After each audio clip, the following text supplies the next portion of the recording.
Olá, amados, sejam todos muito bem-vindos à nossa aula de número 39. Nós estamos hoje entrando no capítulo 7, na página de número 113, subconsciente, tendências voltadas para a vida. No capítulo 1 desse livro, do Poder do Subconsciente, Dr. Joseph Murphy diz que há um tesouro dentro de nós. Como que nós utilizamos esse tesouro? Ele deu todas as técnicas para nós irmos para dentro de nós e pegar as maravilhas que esse tesouro pode nos proporcionar. Já no capítulo 2, como a mente funciona.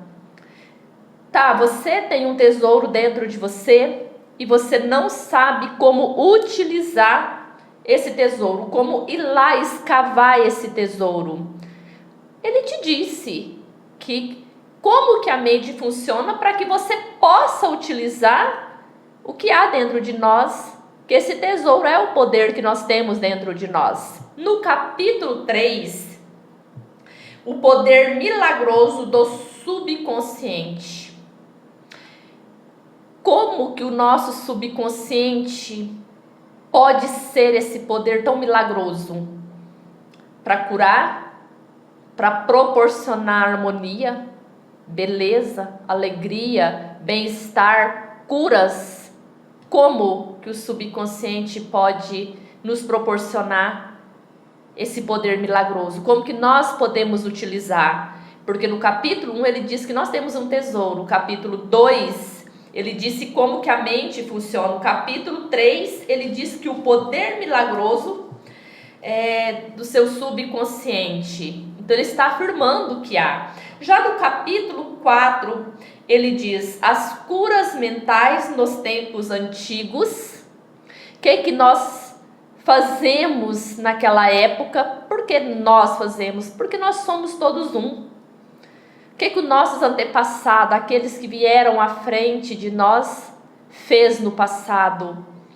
Grandes mestres, grandes curadores, grandes feiticeiros, grandes magistas, mestres em todas as artes e que usou esse poder, uns de cura, outros de feitiçaria, outros de magias, de todas as linhas, teve vários. E o capítulo 5, curas mentais nos tempos modernos. Como que nós utilizamos esse poder nos tempos atuais? E quando eu digo atuais, nós estamos dizendo aí quando o Dr. José Murphy ainda estava vivo, 60, 70, 100 anos atrás. Comparando a Siddhartha Gautama, o Buda, Jesus, recente, 200, 300 anos, é recente, comparando a quê? Se falarmos de uma modernidade mais atualizada, precisamos fazer uma busca mais precisa, uma busca mais refinada, porque na atualidade tem muito mais mentiras, mais... Não vou nem dizer mentiras, vou até corrigir essa palavra, mas muito mais equívocos do que verdade, porque nem sempre a pessoa está mentindo, é porque ele não conhece, ele desconhece aquelas técnicas, aquele trabalho, faz porque alguém está fazendo, faz porque comprou um curso raso por aí na internet, ou um livro de um autor que também não conhece tanto assim. Por isso eu corrigi essa minha fala. Capítulo 6, técnicas práticas de cura mental. E hoje adentramos na aula de número 39, que ele diz subconsciente, tendências voltadas para a vida. Como que nesses capítulos anteriores utilizamos essas técnicas. Achamos bonito, achamos lindo, como que várias pessoas escreveram, mandaram um telegrama, encontraram o Dr. Joseph Murphy em algumas palestras, hotéis, cidade, relataram os milagrosos poderes que foi utilizado pelos livros dele. Pessoas que compraram um livro e fizeram curas extraordinárias, fizeram milagres na vida. Como que você colocou essas técnicas na sua vida? Admirar, achar lindo, emocionar, tudo é válido. Mas e na nossa vida, na nossa experiência, no meu laboratório, como que eu utilizei essas técnicas? Para passar para o capítulo 7. Mais de 90% da vida mental do homem são subconscientes. Se não usarmos este poder maravilhoso, condenamos-nos a viver dentro de limites muito estreitos. Se você não usar esse poder que nós temos, nós vivemos ali dentro de uma cerca muito estreita, sem muitas possibilidades. Quando nós utilizarmos esse poder que Jesus disse que poderíamos fazer o que ele fazia e obras ainda muito maiores, nós sairemos de dentro dessa jaula que nós mesmos criamos. Nós criamos uma gaiola para nós mesmos ficar preso em conceito, preso em crenças, preso em achismo, preso no que o outro disse, e vamos vivendo dentro dessas prisões. Os processos do subconsciente são sempre construtivos e voltados para a vida. O subconsciente é o construtor do nosso corpo, ele dirige todas as funções vitais. Vamos lá, vamos pensar um pouquinho sobre isso. Se o subconsciente é o construtor do nosso corpo, por que então que nós envelhecemos se todas as células nossas são reconstituídas, são renovadas? Será que é porque nós acreditamos que envelhecer é natural, é do tempo? E os mestres, como que eles utilizaram esse poder para manter uma aparência? Nós já sabemos que muitos apareciam de formas totalmente com características, corpos diferentes, e até mesmo em vários lugares, inclusive os santos das igrejas católicas, inclusive fazendo algumas atividades. Poderia ser visto em vários lugares e trabalhando, fazendo as atividades que eles se propunham a fazer na época. Trabalha 24 horas por dia e jamais dorme. Faz tudo o que pode para nos ajudar, evitar que qualquer mal nos aconteça. O subconsciente, ele não dorme.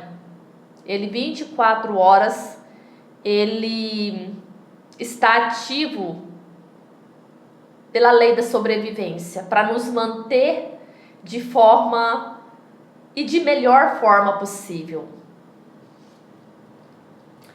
Em contato com a vida infinita e a sabedoria sem limites, seus impulsos e ideia orientam-se sempre para a vida. As grandes aparições, inspirações e visões de uma vida mais elevada e nobre têm nele sua origem. Não podemos discutir racionalmente nossas convicções mais profundas, porque elas não nascem da mente consciente, mas do subconsciente. Encontrar uma vida infinita, de mais sabedoria, de mais possibilidade, de melhor harmonia, de conceitos mais elevados e nobres, é território do nosso subconsciente. As inspirações, até mesmo aparições de situações que nós desconhecemos. Quando nós entramos em contato com essa vida infinita de possibilidades, até o Deepak Chopra fala dessa possibilidades infinitas, dessa potencialidade pura. Quando nós recebemos uma inspiração, quando nós recebemos ideias, quando nós recebemos alguma intuição, se você discutir racionalmente, você perde toda aquela maravilha. Sabe, é como se você chegasse um grande mestre na sua frente e dissesse assim: você tem todo o ouro do mundo que você desejar, mas se você perguntar como, você perde tudo. E é justamente isso, quando recebe essa ideia, quando nós recebemos essa ideia, essa inspiração, que para nossa mente racional é loucura, quando você questiona, você perde. Você começou a questionar, você começa a criar empecilhos, você começa a criar ali as dificuldades e você começa a duvidar. Duvidou, você não vai para ação. Por isso que o Dr. Zé Murphy aqui diz que o encontro com a vida infinita de sabedoria sem limites, seus impulsos e ideia, orienta-se para uma vida melhor, para uma vida mais abundante. Mas você precisa ter contato com essa vida infinita. E quando você tiver contato, você tem que acreditar. Por isso que a própria Bíblia, a própria Escritura diz que o homem natural não conhece as coisas do Espírito, porque para ele é loucura. E a nossa mente racional, ela sempre vai questionar se aquilo realmente é uma loucura, se aquilo tem possibilidades. Nós vamos começar a questionar. E é no questionar que nós começamos a duvidar. E nessa dúvida, nós perdemos a coragem de enfrentar aquilo que para a maioria, que para nós mesmos é loucura. Onde nós perdemos as maravilhas que nós podemos fazer com a nossa mente subconsciente. Não podemos discutir racionalmente nossas convicções mais profundas, porque elas não nascem da mente consciente. Lembra que eu disse que se nós discutir, nós perdemos toda a beleza que ela traz. E essa beleza eu não estou falando de esteticamente, eu estou falando das riquezas interiores. Eu não estou falando também das riquezas no sentido material, mas no sentido mais abstrato. Uma pessoa que consegue ter acesso com essas riquezas infinitas, ela se torna uma pessoa mais calorosa, ela se torna uma pessoa mais corajosa, ela se torna uma pessoa mais afável, mais altruísta.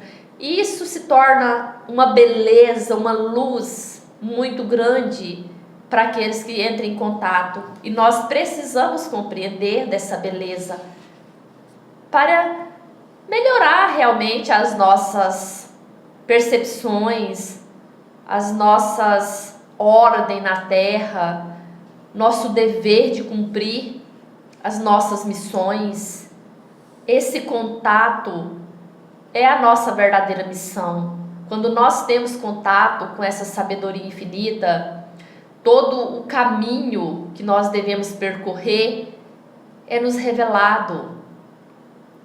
Todos os mestres já disseram isso, que quando nós decidimos trilhar o caminho espiritual, todas as coisas vêm ao nosso encontro.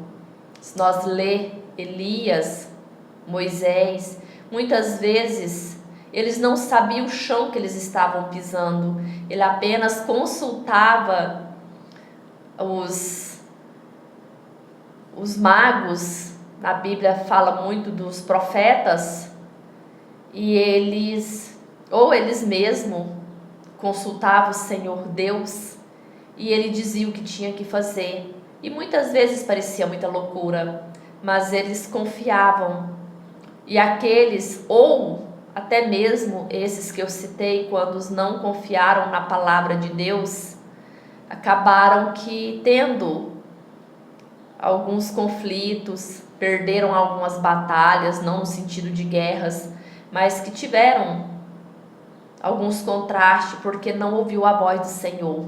E nós somos mestres de não ouvir e causar os contrastes para nossas próprias vidas. Quando causamos e aprendemos com ele, beleza. Quando nós causamos esses contrastes e nem mesmo aprendemos com ele, aí a ignorância começa a reinar nas nossas experiências. O subconsciente fala-nos em intuições, impulsos, palpites, insinuações, ânsias e ideia. Eu gosto muito dessa fala do Dr. Joseph Murphy, que ele cita muito essa palavra. Eu tive um palpite de resolver essa situação hoje. Eu tive um palpite de colocar essa ideia em prática. É algo que vem de dentro de nós. É aquele impulso que faz nos mover. É aquele impulso que a gente tem uma certeza que aquilo vai dar certo. Que se a gente pensar, a gente começa a duvidar. Mas no momento que a gente recebe, aquilo é uma verdade muito absoluta. Está sempre nos dizendo para elevarmos, transcendermos, crescermos, avançarmos, aventurarmos e escalar maiores alturas. Napoleão Hill diz que ele acredita que Deus está do lado de quem é ousado. E aqui Dr. Joseph Murphy fala disso, quando nós aventurarmos, escalar maiores alturas, Deus estará do nosso lado, porque Ele é infinito e Ele é o Senhor das causas que para nós humanos são impossíveis, não para Ele. A ânsia de amar e salvar as vidas de outrem provém das profundezas do subconsciente. Durante o grande terremoto e incêndio em São Francisco, em 18 de abril de 1906, por exemplo, inválidos e aleijados, recolhidos ao leito durante longo tempo, levantaram-se e praticaram prodígios de bravura e resistência. Neles aflorou o desejo intenso de qualquer que fosse o perigo salvar outras vidas. E o subconsciente respondeu-lhe, dando-lhe forças de que necessitavam. Gente, isso aqui sempre me emocionou e sempre vai me emocionar. Pessoas que pareciam não ter possibilidades, pessoas que estavam em cima de uma cama impossibilitado de ajudar outro e ajuda. E pessoas que podem fazer isso durante toda a vida, não faz. Não faz. Pessoas que têm pernas, que têm braço, que têm memórias boas, não faz. E pessoas provam que a mente, ela traz para nós todas as possibilidades. Que a única impossibilidade que temos é nós que colocamos na mente. E nós já sabemos disso. Quantas pessoas aqui ele cita, né, do terremoto e incêndio em São Francisco. Quantas pessoas levantaram o impulso de salvar, ou às vezes um bebê, uma criança, ou até mesmo outras pessoas, adulta que estava ali. Vamos pegar pessoas que trabalham também, como os militares de corpo de bombeiros, salva-vidas, militares mesmo de quartel, que entra para essas profissões para salvar vidas. Um impulso ali pela vida do outro, para salvar a vida do outro. E nós podemos fazer isso todos os dias com a nossa própria vida e não fazemos. Não vamos querer ser o Senhor do universo, os heróis, não. Salvar as nossas próprias vidas, das nossas próprias procrastinações, da nossa ignorância. E nós não nos salvamos. E às vezes nós queremos dar um de herói, querer salvar a vida do outro, dar conselhos, sermões. E nós devemos fazer isso com exemplo. Os nossos exemplos valem mais do que 1000 palavras. O Dr. Joseph Moore falou isso um pouco atrás.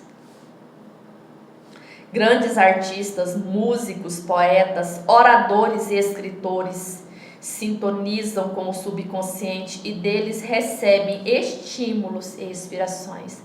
Claro que nós sabemos que tem grandes artistas que atuam através da mente subconsciente, porque é de uma beleza, é de uma extraordinária perfeição aquela atuação, seja na música, seja num poema, seja num teatro, seja num filme. A gente vê que ali ele entregou a alma. E tem pessoas que nem na própria vida dele, ele se entrega a alma para ele viver mesmo de uma forma coerente, de uma forma que não seja medíocre. E muitos fazem isso em prol do outro. No cinema, na música, na poesia. E você talvez pode estar dizendo assim, tá, mas isso é uma profissão e ele ganha para isso. Tá, e você que não faz isso nem para sua própria evolução? E quando eu falo você, eu também me incluo nisso. Não é uma crítica, um julgamento, um apontamento de dedo. É olhar para si e observar o que eu estou fazendo. Robert Louis Stevenson costumavam, antes de dormir, encarregar o subconsciente de bolar história enquanto dormia, ou seja, criar uma história, ou seja, eu vou bolar uma ideia aqui, né, antes de dormir. Encarregar o subconsciente de bolar histórias enquanto dormia. E formou o hábito de lhe pedir que concebesse uma boa história vendável quando caía o saldo de sua conta corrente.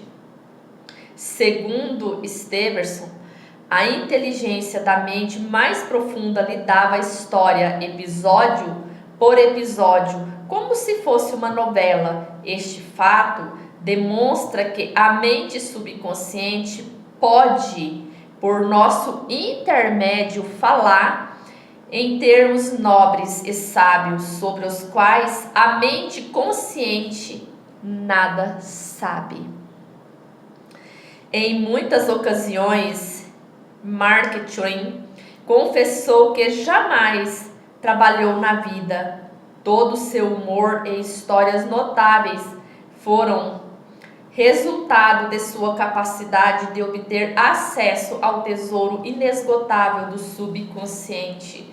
Dr. Zep Moore fala isso no primeiro capítulo, que nós temos esse tesouro dentro de nós.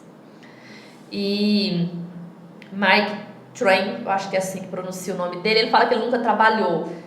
Por quê? Porque ele utilizou as ideias das profundezas do subconsciente dele. Então as pessoas têm tanta preguiça que nem isso daqui eles aplicam. E esse livro, gente, é um livro muito barato que tá aí, muitas pessoas já conhecem o Dr. Zep Murphy, conhece outros autores que trabalham nessa pegada de ciência mental. Não vou utilizar a ciência mental, mas essa ideia que está na moda de positividade, de motivacional, muitos e muitos autores trabalham dentro dessa ideia. E as pessoas têm preguiça até mesmo de pensar, porque isso aqui exige pensar. Tá bom, a pessoa fez isso, como que eu faço? Tá, a pessoa era um escritor, eu não sou escritora, eu sou vendedora de sorvete. Então, como que eu posso usar o meu subconsciente para vender mais sorvete? Ou como que eu posso ter mais cliente, independente aonde que eu atuo, seja lá o comércio que eu tenho, seja se eu sou uma vendedora ou o que seja que eu faço na vida, seja para minha saúde. Será que isso não é preguiça de pensar? Será que é preguiça de ter uma ideia e ter que executar ela? Será que isso não é comodismo? Porque já está aqui. Ele já escreveu, ele já disse que tem que ser feito, ele deu N técnicas para você utilizar. Qual que é a dificuldade de pegar uma e colocar na prática? Tá, não me alinhei com essa. Tem outras e outras e outras, tem um livro inteiro.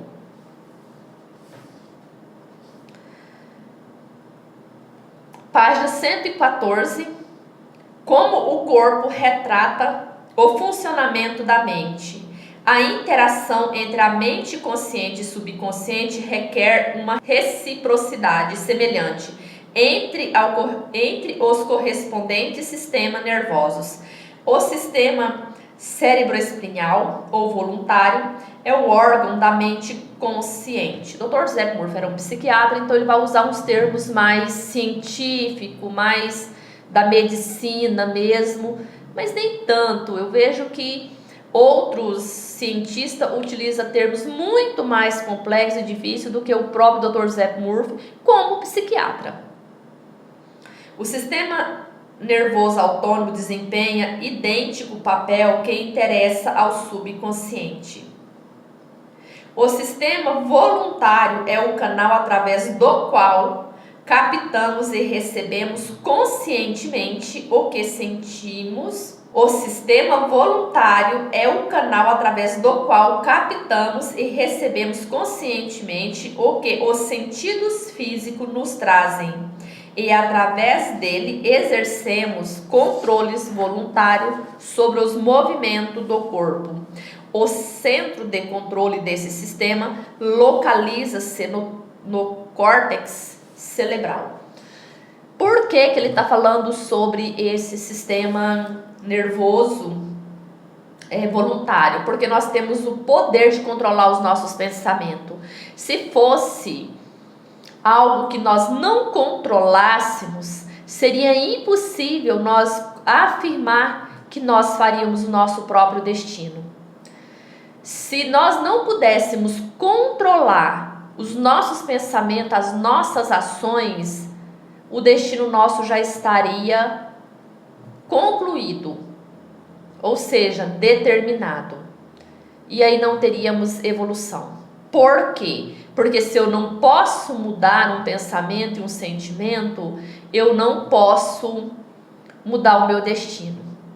Então, o nosso destino, ele é flexível. Existe um destino pré-determinado. Eu vim com algumas carências financeiras, mas eu posso mudar isso. Eu vim com alguns contrastes na vida afetiva, então eu preciso fazer escolhas melhores no relacionamento. Se eu vim com um problema familiar, um contraste familiar, eu preciso observar o que me falta eu desenvolver. É humildade, é posicionamento, é desenvolver o perdão e a compreensão, é o quê? Aonde eu tenho uma certa deficiência, e eu não estou falando de algo que seja uma impossibilidade, eu estou dizendo que eu tenho uma falta ali. É aonde eu preciso dar a minha atenção e meditar no polo oposto, como os teosofistas afirmam. O sistema nervoso autônomo, às vezes chamado de involuntário, tem centros de atividade em outras partes do cérebro, incluindo o cerebelo, o tronco cerebral e as amígdalas do cérebro. Esses órgãos têm conexão própria com os grandes sistemas do corpo. Ele controla as funções vitais, mesmo quando a percepção consciente está ausente. Mesmo que nós não temos consciência das nossas percepções, do nosso sentido físico, mesmo que nós não temos, ainda assim a funcionalidade permanece. Não é algo que nesse momento eu estou consciente dos meus batimentos cardíacos, da minha respiração, do movimento do meu sangue, mas ainda assim ele está funcionando, porque se eu, mesmo eu não tendo consciência desse movimento, dessas atividades, se eu tivesse que lembrar toda hora para o meu coração bater, para a minha respiração, olha, respira os pulmões, eu provavelmente duraria muito pouco tempo de vida, porque essa inteligência infinita que há em nós faz esse trabalho perfeitamente. Os dois sistemas podem trabalhar separado ou em sincronia. Quando a percepção de um perigo chega ao centro de comutação no cérebro, mensagens são enviadas ao córtex cerebral e às amígdalas do subconsciente. A capacidade de defesa do indivíduo pode começar a reagir antes mesmo de o perigo ser notado e avaliado pelo consciente. Isso também é uma verdade, porque quando nós pensamos em algum perigo, nós disparamos já essa capacidade de defesa, que se permanecer, isso acaba sendo prejudicial a nós. É onde nós temos pressão alta, temos crises de ansiedade, porque nós estamos sempre na defesa, e isso se torna prejudicial. É uma defesa que essa inteligência, que nós utilizamos até a palavra instinto, porque os animais também têm, é um instinto de nos defender ali, de nos preservar a nossa vida, sim, mas quando isso passa de uma certa medida, isso se torna prejudicial. Pessoas que têm muito pensamento de medo, a cautela, o cuidado, ela é benéfica. Quando passa desse ponto, passa dessa medida, isso se torna paranoia, e isso é uma doença mental. E essa doença acaba que começa a perseguir essa pessoa, e ela começa a fantasiar que tem pessoas perseguindo, que vai matar, que vai roubar, ou algo do tipo, e acaba que se tornando uma doença e perigosa, né? Uma maneira simples de focalizar a interação mental e física é compreender que a mente consciente capta uma ideia que é trazida em uma série correspondente de impulsos elétricos no sistema nervoso voluntário. Este, por seu lado, liga uma corrente semelhante no sistema autônomo, passando dessa maneira a ideia à mente subconsciente, que é um instrumento criativo. Dessa maneira que o pensamento transforma em atos. Nós já estamos tão treinados que quando nós ouvimos um barulho, nós já deduzimos, nós já ficamos em alerta, já começamos a nos defender, a querer correr por causa daquele barulho mesmo, né? Pessoas que vivem em regiões muito perigosas, como por exemplo nas favelas mais perigosas, quando eles ouvem o barulho de tiro, já deitam no chão, enfim, lugares de muito perigo, as pessoas ficam sempre naquela defensiva ali e já faz o ato quase que de forma automática, porque já convive com aquilo. Se a gente for para essas regiões, a gente demora a compreender o que está acontecendo, porque não é algo que nós temos familiaridade. Mas, por outro lado, nós fazemos isso com nossos pensamentos. Se vimos algo que para nós aquilo é perigoso, nós já começa a acelerar o coração, começa a ficar com medo. Uma pessoa, um filho, um parente, uma pessoa que vai viajar, ou que demora a chegar em casa mais no tempo do que o esperado, a pessoa já começa a preocupar, ligar, a pensar coisas negativas, porque é algo que a gente já tem uma certa familiaridade. Todo pensamento elaborado pelo consciente é aceito como verdade. É enviado pelo córtex aos demais órgãos do cérebro, que embasam o subconsciente a fim de transformar em nossa carne e manifestando como realidade em nosso mundo, não só no nosso cérebro, mas como doença. Pessoas que têm muito medo de adoecer, pessoas que têm muito medo de esteticamente, de envelhecer. Eles ficam procurando, ai, será que eu estou envelhecendo? Será isso? Será aquilo?